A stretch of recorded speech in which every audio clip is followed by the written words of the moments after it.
सकाळी महानगरपालिकेचे कर्मचारी कचरा उचलण्यासाठी आले होते। कचरा खोऱ्याने एकत्रित करत असताना कचऱ्यात अचानक लहान मुलाचा रडतानाचा आवाज कर्मचाऱ्यांना आला। मात्र एखादी खेळणं आहे असे समजून स्वच्छता कर्मचारी पुन्हा कचरा गोळा करण्यात व्यस्त झाले। आणि पुढे काय घडलं पाहण्याआधी AM मराठी न्यूजला जरूर सबस्क्राइब करा। कोल्हापुरात सरत्या वर्षाला निरोप देऊन नवीन वर्षाचे स्वागत करण्यासाठी नियोजन सुरू आहे। असे असताना याच कोल्हापुरात एक धक्कादायक घटना समोर आली आहे। मिळालेल्या माहितीनुसार कोल्हापुरातील वर्दळीचे ठिकाण असलेल्या कसबा बावडे येथे श्रीराम सेवा संस्थेचे पेट्रोल पंप आहे।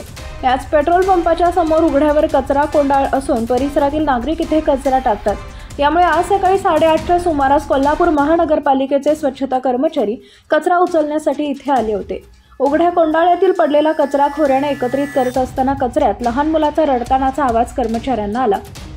मात्र एखादी खेळणं आहे असं समजून स्वच्छता कर्मचारी कचरा गोळा करण्यात व्यस्त झाले। मात्र पुन्हा मुलाच्या रडतानाचा आवाज आल्याने स्वच्छता कर्मचाऱ्यांनी जवळ जाऊन पाहिले।